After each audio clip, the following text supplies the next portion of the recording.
Baik, perkenalkan nama saya Patskola Maeda Rojo. Saya dari tingkat 2B jurusan Kebidanan Poltekkes Kemenkes Kupang. Di sini saya akan membuat video dan menjelaskan baik dengan masalah yang lazim terjadi. Yang pertama, bercak Mongol. Yang kedua, hemangioma. Yang ketiga, Ichthyorus neonatorum. Yang keempat, muntah. Yang kelima, gumo.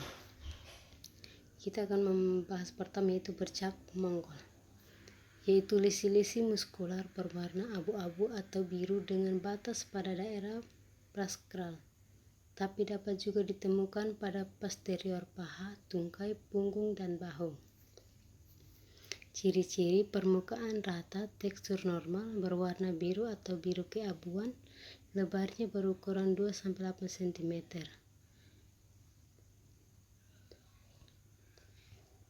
Disebabkan oleh sel melanosit, sel yang berfungsi menghasilkan pigmen kulit atau warna pada kulit terperangkap dalam lapisan kulit dermis.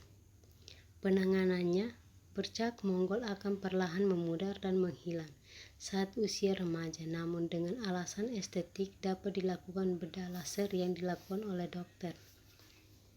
Yang kedua, hemangioma, yaitu tumor endotelial dengan gambaran khas, yaitu perkembangan sangat cepat, dapat mengalami regresi perlahan dan jarang berulang. Gejalanya itu tanda merah yang berkembang dengan cepat serta membuat kulit menjadi menonjol. Penyebabnya pembuluh darah yang padat dan abnormal. Penanganannya, hemangioma tunggal dan kecil, tidak memerlukan pengobatan dan akan hilang dengan sendirinya. Yang ketiga, Ichthyorus neonatorum, yaitu perubahan warna kuning pada kulit dan sklera yang terjadi akibat peningkatan kadar bilirubin di dalam darah. Ichthyorus fisiologis, yaitu satu, warna kuning timbul pada hari kedua dan ketiga setelah bayi lahir dan tampak jelas pada hari kelima, dan hari kelima menghilang sampai hari ke-10. Bayi tampak biasa, minum baik, berat badan naik biasa. Kadar bilirubin serum bayi cukup bulan kurang lebih 12 mg dan pada bayi baru lahir 10 mg dan akan hilang pada hari ke-14. Ichthyorus patologis. Ichthyorus timbul dalam 24 jam. Serum bilirubin total lebih besar 12 mg, peningkatan bilirubin 5 mg, lebih kecil 24 jam.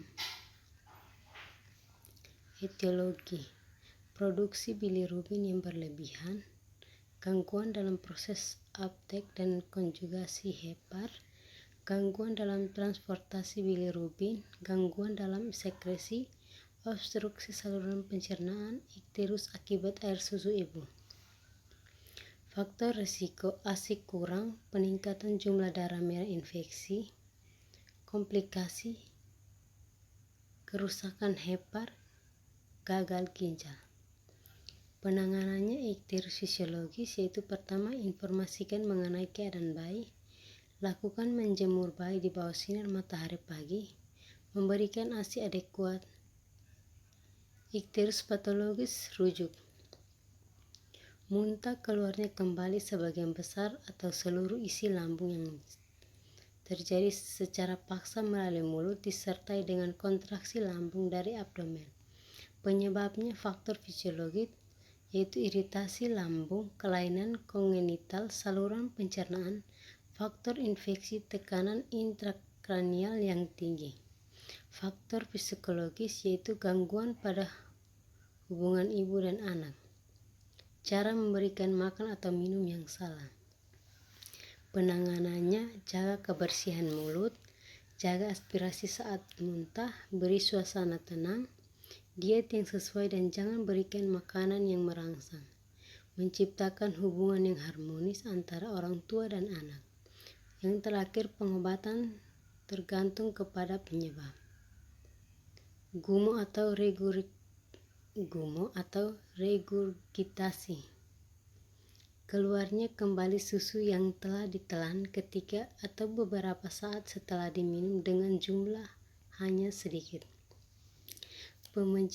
Penyebab dari gumo yaitu anak bayi yang sudah kenyang, posisi bayi saat menyusui, posisi botol, atau buru-buru tergesa-gesa.